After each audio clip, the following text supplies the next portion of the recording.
अमित शाह को जो पुलिस हथकड़ी दोनों हाथ में पहना के ले जा रही है कोर्ट में, तो अमित शाह को जरा भी शर्म आती है कि उन्होंने हथकड़ी को छुपा के रुमाल के अंदर क्यों रखा है। बीजेपी जिसको चाहे भ्रष्टाचारी कह देगी, जिसको चाहेगी उसको बंगला दिखा देगी और जिसके चाहेगी उसके घर में धन रखवा करके उसको पकड़वा देगी। लेकिन ये कायरों का दल, ये सावरकर की औलाद, जिन्होंने देश के साथ गद्दारी की, अंग्रेजों की मुखबिरी की, अंग्रेजों से माफ़ी मांगी, अंग्रेजों का वजीफा खाया, वो साजिश के तहत हुई है। जिस वक्त वो केस हुआ वो नादान है, वो माइनर है। वो तो माइनर पर किस तरह से कॉन्स्पिरेसी का इल्ज़ाम लग सकता है। दिल से जो बात निकलती है असर रखती है, पर नहीं ताकतें परवाज मगर रखती है। तो दिल की बात है तो वो चोर है, वो तो जानते हैं हम घोटालेबाज हैं, हमारी पार्टी बलात्कारियों को सपोर्ट करती है। नमस्कार, आप देख रहे हैं आरएडी न्यूज़। मैं हूं योगेश चक्रवर्ती। बिहार विधानसभा का मानसून सत्र चल रहा है। मानसून सत्र का आज चौथा दिन है और आज चौथे दिन माले के लेफ्ट फ्रंट के जो तमाम विधायक हैं वो यहां अमित शाह बीजेपी के खिलाफ जो है प्रोटेस्ट कर रहे हैं। अब तक बीजेपी भ्रष्टाचार का आरोप लगाती थी, लेकिन अब जो है बीजेपी पर भ्रष्टाचार बढ़ाने का आरोप लग रहा है। हमारे साथ माले के विधायक अमरजीत कुशवाहा जी हैं। क्या आप लोग प्रोटेस्ट कर रहे हैं, क्या कहना चाहते हैं? देश की सबसे बड़ा भ्रष्टाचारी कोई पार्टी है तो भारतीय जनता पार्टी है। और यह साबित हो गया है कि पार्लियामेंट में जब यह सवाल पूछा गया कि अडानी मामले की जांच हो संयुक्त संसदीय समिति बना करके, तो प्रधानमंत्री जी चुप्पी साध लिए और जो इस बात को उठाया माननीय राहुल गांधी जी, तो उनकी सदस्यता तक साजिश करके समाप्त करा दिया गया। और वो लोग समझ रहे हैं कि सदस्यता समाप्त करके और हम भ्रष्टाचार का संरक्षण देते रहेंगे और बिहार के धरती पर भ्रष्टाचार का नारा लगाएंगे। उन लोगों को शर्म आना चाहिए। बिहार में किसी भी सवाल पर भाजपाइयों को बोलने का अधिकार नहीं है, चाहे रोजगार का सवाल हो। 2 करोड़ का वादा हम लोग किए थे, 2 करोड़ को तो मोदी जी किए थे। लेकिन बीजेपी तो कहती है कि सबसे ईमानदार पार्टी देश की है और देश का चौकीदार है प्रधानमंत्री नरेंद्र मोदी। तो बात सही है कि बीजेपी तो ये बात कहेगी ही। बीजेपी अपने पार्टी को क्यों कहेगी कि बेईमान पार्टी है? देश देख रहा है। शरद पवार की पार्टी में जब अजीत पवार जी थे तो मोदी जी ने मध्य प्रदेश के भाषण में कैसे जो है चुनौती दिया, सीना ठोक करके कह रहे थे कि सभी भ्रष्टाचारियों को जेल भेजेंगे। और जब वो चले गए उनके पार्टी में तो पवित्र हो गए। वॉशिंग मशीन लेकर के भाजपा चलती है। जितने बड़े बड़े भ्रष्टाचारी जिनको वो कहते हैं कि भ्रष्टाचारी है, जब उनके पार्टी में जाते हैं तो पवित्र हो जाते हैं। तो इससे क्या साबित होता है कि भ्रष्टाचारी पार्टी नहीं है। और दूसरे को कह रहे हैं कि भ्रष्टाचार, तेजस्वी जी को कह रहे हैं कि भ्रष्टाचार में है। कैसे भ्रष्टाचार? नाबालिग थे, उस समय केस हुआ था और उनको फंसाने की साजिश कह रही कि 53 मामलों की संपत्ति और 152 करोड़ का बंगला कहाँ से आया उनके पास। तो हम तो यही कह रहे हैं कि बीजेपी जिसको चाहे भ्रष्टाचारी कह देगी, जिसको चाहेगी उसको बंगला दिखा देगी और जिसके चाहेगी उसके घर में धन रखवा करके उसको पकड़वा देगी। साजिश के 1 नंबर पार्टी है। वो व्हाट्सएप की फैक्ट्री चलाती है, झूठ की फैक्ट्री चलाती है, व्हाट्सएप उद्योग चलाती है, यूनिवर्सिटी चलाती है। और पिछले दिनों हम लोग नहीं देखे तमिलनाडु मामले में उसका एक एजेंट कैसे जो है सामने आया। यहाँ पर फर्जी वीडियो बना करके लड़ाने की कोशिश की गई। जब सांप्रदायिक दंगा करा कर ये लोग हारे हैं, अब जनता समझने लगी है। महबूब जी, आप लोग प्रोटेस्ट कर रहे हैं, अमित शाह जी को तड़ीपार बता रहे हैं। क्या देख रहे हैं? चेहरा देख रहे हैं? जब अमित शाह को खतरनाक अपराधी होने के आरोप में जो उनको तड़ीपार कर दिया गया अपने प्रदेश से, और अमित शाह को जो पुलिस हथकड़ी दोनों हाथ में पहना के ले जा रही है कोर्ट में, तो अमित शाह को जरा भी शर्म आती है कि उन्होंने हथकड़ी को छुपा के रुमाल के अंदर क्यों रखा है। ये सवाल आप लोगों से पूछते हैं। हम लोग जो भाकपा माले वाले हैं, हम लोगों के हाथ में हथकड़ी पहना के ले गया। कई बार हम लोगों ने दिखाया है जनता को, कमर में रस्सी लगा के ले गया, हम लोगों ने जनता को दिखाया, हिम्मत है हमारी।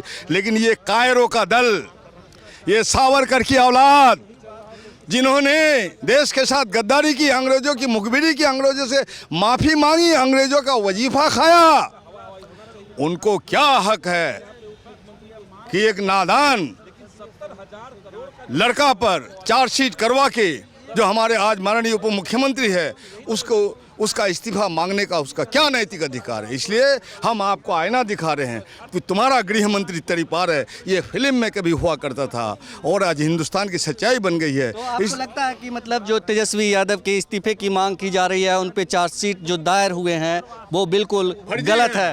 वो साजिश के तहत हुई है। जिस वक्त वो केस हुआ वो नादान है, वो माइनर है। वो तो माइनर पर किस तरह से कॉन्स्पिरेसी का इल्जाम लग सकता है?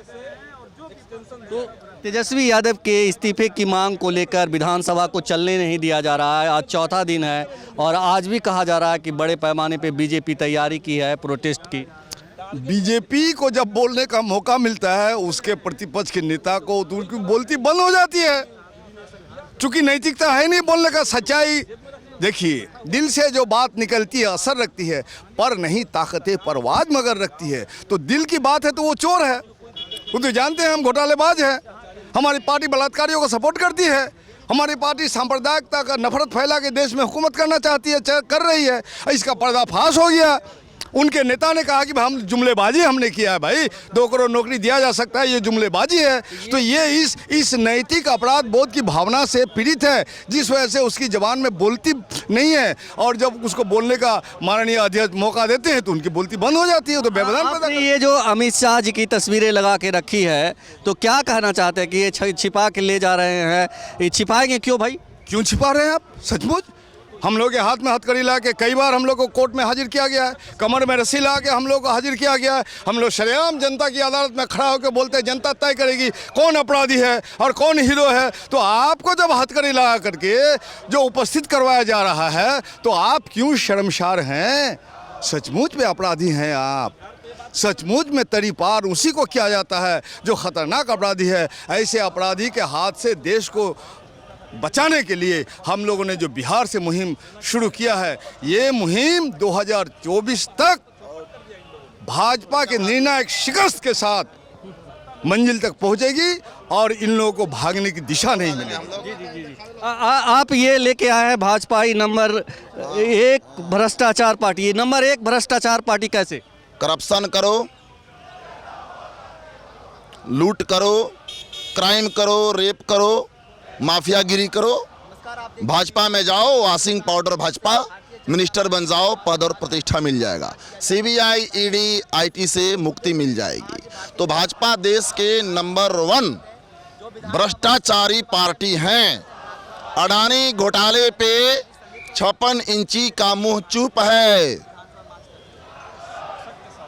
तड़ी पार होम मिनिस्टर बने हुए हैं, charge seated mafia, Bihar Uttar Pradesh के सीएम बने हुए हैं। आपको लगता है? और ये महिला पहलवानों के छाती पर हाथ मारने वाले लोग हैं, देश बेचने वाले लोग हैं, नौकरियां खाने वाले लोग हैं, महंगाई से गरीबों के थाली से दाल रोटी छीनने वाले लोग हैं।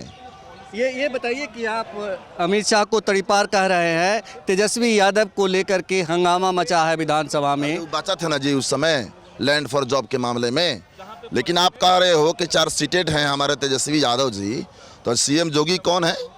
माफिया चार्ज सीटेड, तौड़ी पार, हजारों हजार बेगुनाहों का कत्लेआम करवा दिए ये अमित शाह जी, तड़ी पार रहे हैं और देश के होम मिनिस्टर बने हुए हैं। तो भाजपा को बोलिए राजनीति कम करे।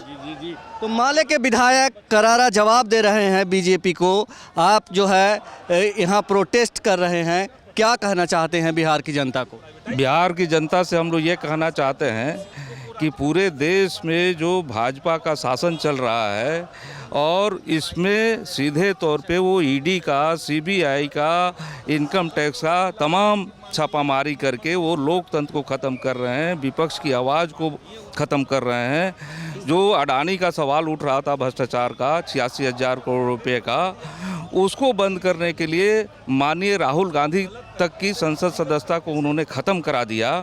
तो ये पूरे तौर पे यहाँ भी सीबीआई के नाम पर माननीय तेजस्वी यादव जो उप मुख्यमंत्री हैं उनको तंग तबाह करने की बात आ रही है।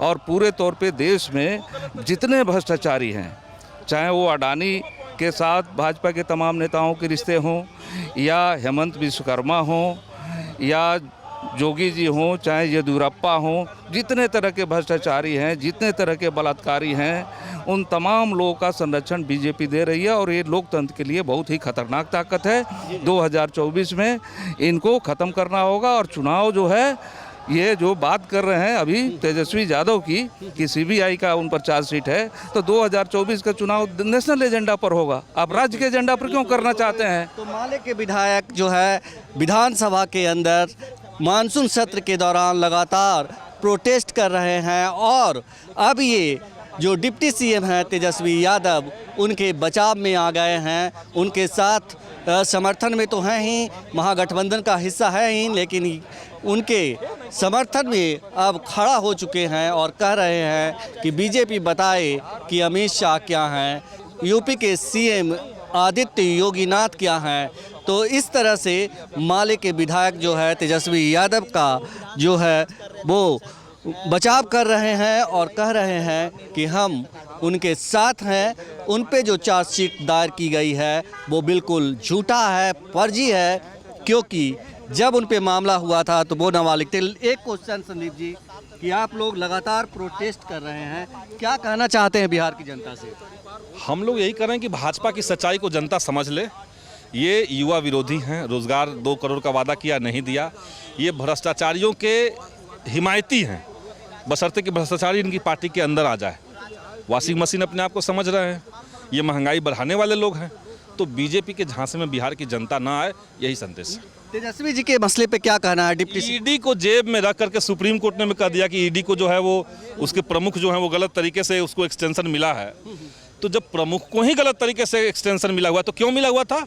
क्योंकि उन्हीं के भरोसे तमाम विपक्षी नेताओं को निशाना बनाना था, यही तो मकसद था। आखिरी सवाल आपसे, शिक्षक नियुक्ति नियमावली में संशोधन जो हुआ है, मुख्यमंत्री से आप लोग को आश्वासन मिला है, क्या आप लोग को लगता है कि नियोजित जो शिक्षक हैं उनको न्याय मिल जाएगा? हम तो पूरा यकीन कर रहे हैं कि सरकार इसमें इंसाफ करेगी, सही बात को मानेगी। जी। यही कर रहे हैं। तो संदीप सौरभ ने कहा कि जो नियोजित शिक्षक हैं उन्हें न्याय मिलेगा, इसका हमें पूरा भरोसा है, क्योंकि मुख्यमंत्री नीतीश कुमार ने तमाम महागठबंधन के जो दल हैं, विधायक हैं, उन्हें ये भरोसा दिलाया है कि जो शिक्षक हैं, नियोजित शिक्षक हैं, उनके लिए उचित जो है फैसला लिया जाएगा, उनके हक में फैसला लिया जाएगा।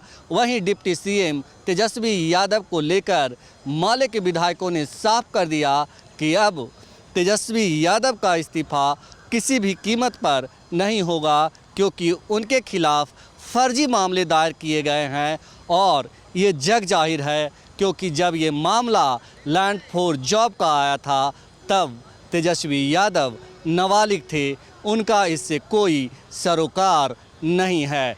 योगेश चक्रवर्ती, RAD न्यूज़, बिहार विधानसभा।